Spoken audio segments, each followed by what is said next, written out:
Why is it? Even when you put the flipping thing in the cupboard, it gets covered in dust. Blimey. Well, this happens to be my 1229 1200 watt Metabo router. Now, I actually quite like this router, but is it worth its price? Because, well, I bought it used, okay, second hand, and I didn't pay a huge amount. I paid about 100 quid for it, something stupid like that. I didn't pay a lot for it.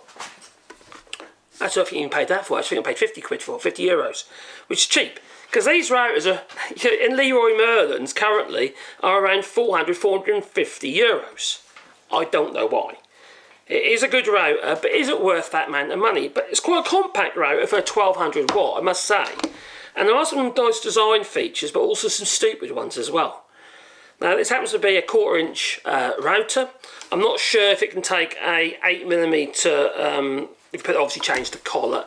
I don't know if it'll do an 8mm, possibly do an 8mm, but it's currently got a 6mm, a 1/4 inch in there at the moment.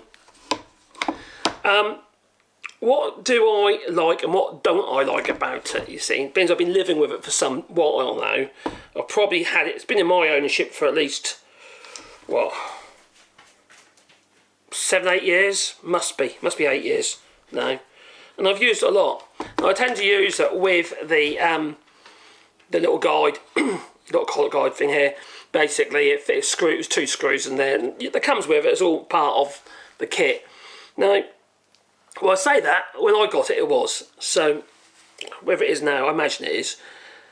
The only thing I would say is, unlike my Makita router, which has guides that just literally just slip and then lock in, really easy to fit. This you've got faff around with screws like you have to do with a lot of the cheaper routers. Now, is it well made? Yes. I would say it is, but there are still things about it I don't like. One is the power switch. It's really stiff, is that power switch. It feels a bit gritty now. Do you know what I mean? Like, it feels notchy. It's not that great. Now, I've got older routers that have got better switches than that, or seem to work better anyway. Now, you've got your usual speed adjuster on the side here. That's all right. It's kind of what you expect. What I do like about it is the lock. Instead of a stupid lever that you can knock and it comes undone, it's actually on the actual... Yeah, let's just move that up. So that's what I'll show you in a minute as well. So you can lock it just by twisting the knob, and it locks it. And I like that. I think that's really good. Yeah. The plunge is fairly smooth, it's not too aggressive, as you can see. It's still got plenty of power and enough there to lift it. It's always been like this, it hasn't really changed, to be honest. It comes with a fence. Oh, I'm going to grab the fence. It's quite a nice quality fence. With micro adjust on it. Yeah, micro adjust on it as well. So you've got the micro adjust mechanism there, and you've got your micro adjust there. And basically, you know, it's a fence. It's got your plastic guides on there and stuff like that. So, you know, do I ever use fences? Generally not. I use a lot of jigs and stuff. So I very rarely use a fence, to be honest. But it's there if I need it. Also, this thing. You know, the screws tend to, at the turret here, tend to work the way the adjustment screws. I've lost 2 of them so far. Okay. I know it happens with a lot of them, but I've never lost one before. A turret screw. Now, anyway, that's lost 2 of them. Now, it's got a little ball bearing that notches into place quite nicely. It's quite positive, it's not rubbish. You know what I mean? It's actually fairly decent, really.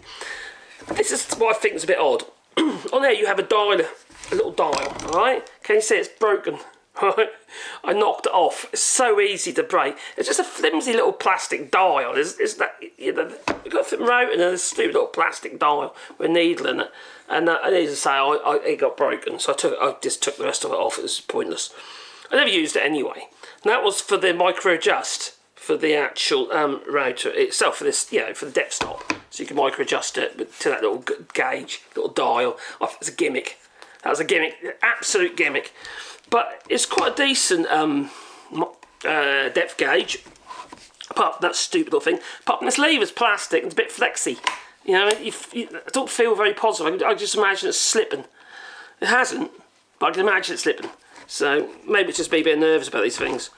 No, it does slide out, right, like so. So you can clean the slides each side, what have you. And that's quite a substantial thing. Not like just some of these cheaper routers got this like little metal rod that goes up and down. So it's not a bad tool, I suppose. What round did it go? That way. Get in there. So yeah, that goes in there, then it locks off. Then you can just set it on that knob as well. So for your micro adjust. It's got plenty of power in it, I must say. More than I expected for 1200 watt. It's a bit, don't return that well actually. It's starting to get a bit tired. Now I've moved that up a bit. Let's move that a bit further. Let's just see if it returns all the way. Yeah, it does. If you do it from the bottom, if you go slow, does it? No, it stops a bit. So it is a little bit sticky, but it's probably needs cleaning up on the guides because there's bushes in here. That'd be like bronze bushes. Yeah, they're bronze, I imagine. Look at them. They're brassy coloured anyway, so I imagine they're bronze bushes. So they need cleaning up. But it's still a very expensive router, so if you could find one of these at yeah, I don't know, like cheapest chips that I did, definitely worth having. It's a good router, you know, for a user, you know, one you're gonna manually use, not necessarily put in a table, because it's actually quite nice to use. Plus you've got the two flat sides here, so it's ideal if you're going to be doing rabbits, channeling and what have you. So that's quite good for that if you have like two guides either side, and then you can straight up and down, and it does work quite well. So yeah, if you can pick one up cheap enough, definitely worth a buy. But I would never buy one brand new, not that sort of money. It's fair, I'm sure it's $4.50 it is for this little tiny router. It's a lot. I think it's a lot. And there are other options out there, better tools as well, to be honest, that sort of money. But yeah, there you go. That is the Metabo. I think it's the 1229 signal. And it's a 1200 watt, 5.6 amp, 230 volt. It's 50 to 60 hertz router by Metabo. But yeah, it's okay. It's not bad. Better than DIY jobs you get from Brickos and stuff. Or, well, for you it might be, I don't know, B&Q for instance. Yeah, performance power. Yeah, they're rubbish. Anyway, time to go. Toodaloo. Oh yeah, don't forget to like button and maybe subscribe to the channel because a new little wolf video in your pocket every time I upload another video. Yeah, toodaloo.